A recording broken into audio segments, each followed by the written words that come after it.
Have you been trying to improve your music interpretations? Have you been wondering what is it that these advanced dancers do different or how to dance like your idol? Is there a secret? Is there a trick? What is it that you need to do? That is exactly what I'm going to share with you in this video.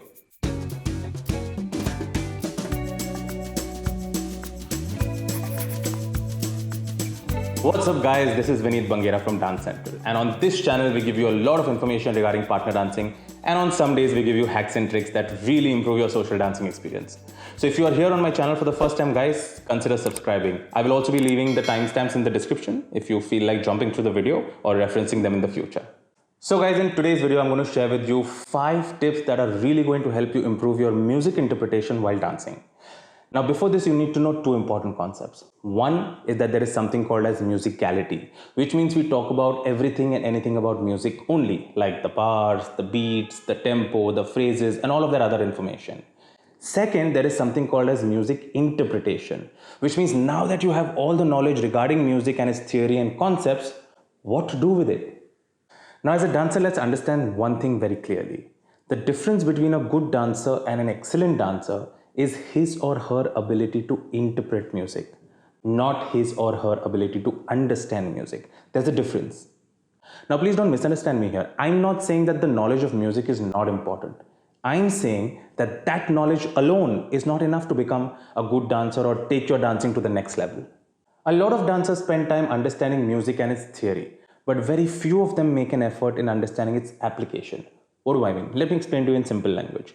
You may have information regarding vegetables, you might know what spices are, you might also possess the knowledge to identify different cuisines. But does that make you a chef? No, that knowledge alone is not enough. Cooking is a different ballgame altogether. Did that make sense? Now before I give you the tips, let me very quickly show you 3 examples on the music and on the same song. Take a look. This will give you clarity and direction to this conversation. Oh, and also pay attention to the song that is being played.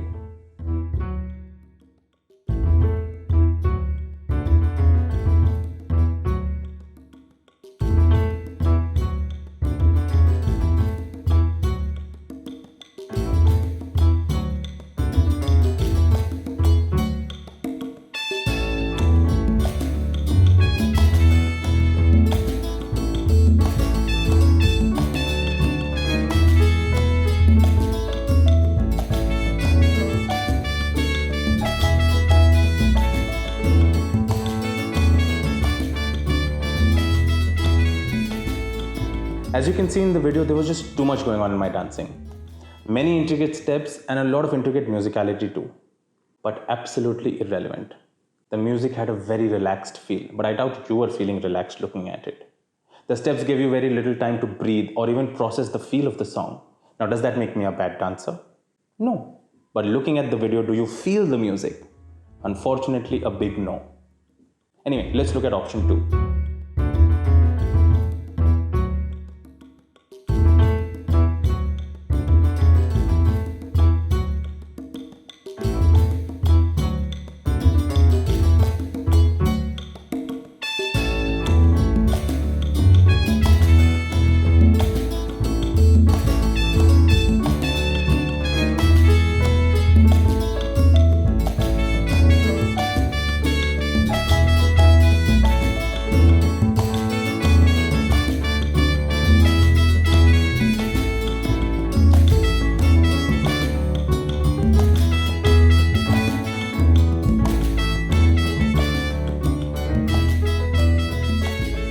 Now looking at the previous video, this just feels like an absolute disconnect. This just feels like a bunch of steps have been taken and put on music, not even to music. There's a difference. This is just basically dancing on counts. And I can do this even with the music off. You know what I mean? And oh, important note. Most dancers are actually taught only to dance on counts. And they are never upgraded to dance to music. Even the so-called advanced dancers. Anyway, let's look at option number 3.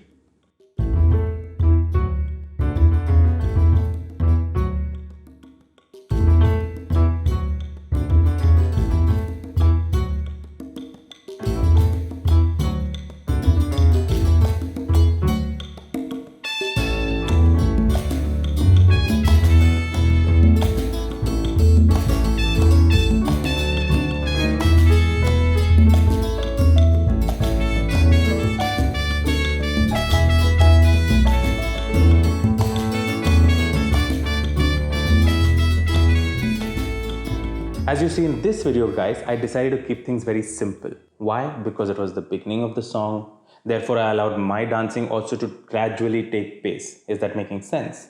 Now, could I do more? Yes, I could. But I chose not to. And these are the very choices that you need to learn to project music at its best potential. Is that making sense? This video at least gave you a chance to feel the beat, the nuances, to feel relaxed, enjoy the music. Yeah? Now, so what I want you to do is I want you to take a look at the videos once again. I'm going to place them, all three of them side by side, and let me know how you feel about it.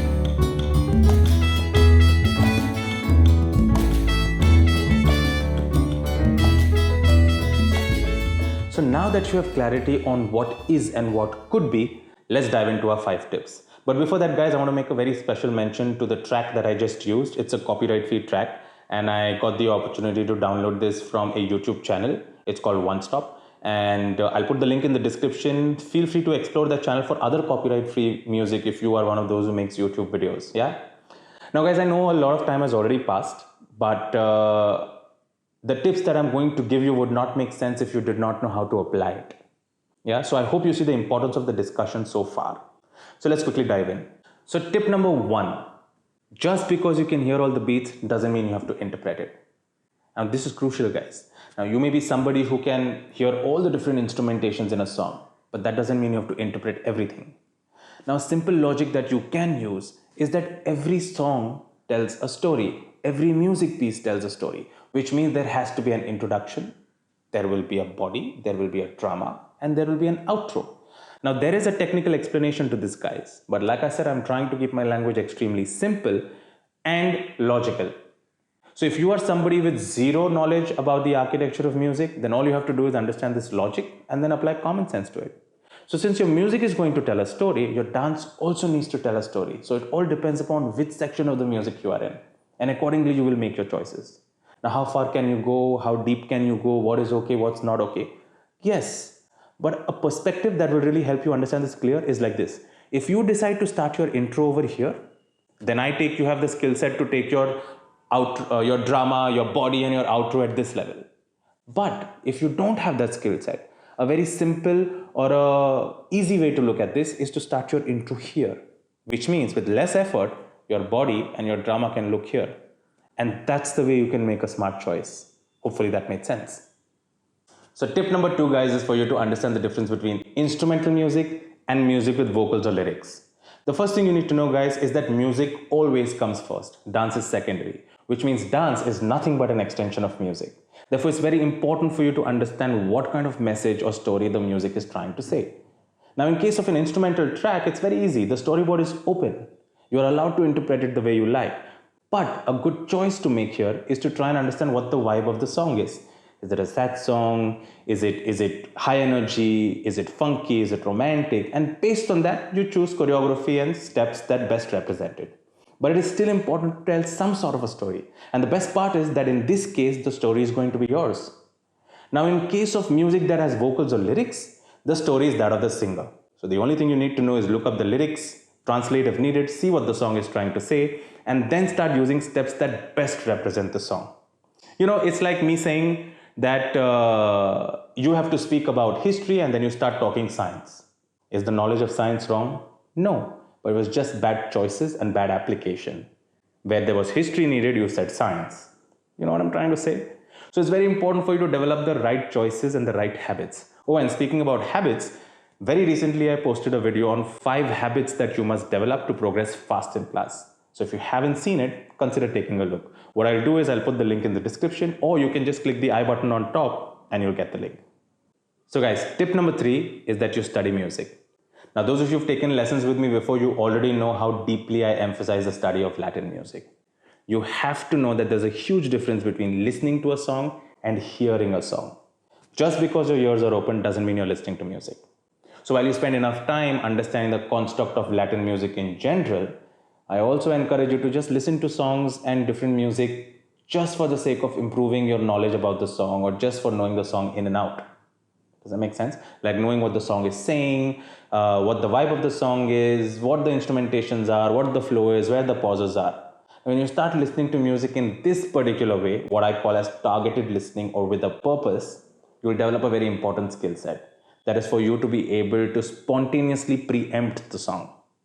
Because that knowledge of you knowing how the construct of the song works, plus you knowing an individual song by itself, is going to exponentially improve your improvisation skills on the dance floor, guys. You'll start feeling one with the music. So guys, tip number 4 is to stay original. Now, this was an advice that was given to me many years back in my early days of dancing. When I used to perform back in time, what I used to do is I used to look up a lot of videos to inspire myself. And if I would like something, I would copy it. And no, I'm not ashamed to say that because I can tell you every person on this planet has done that. But there was something interesting that I was told. They told me that when we would see you dance, we would see you as a copy of the artist because I was busy copying all the steps. I was not making it original. And that made so much sense to me.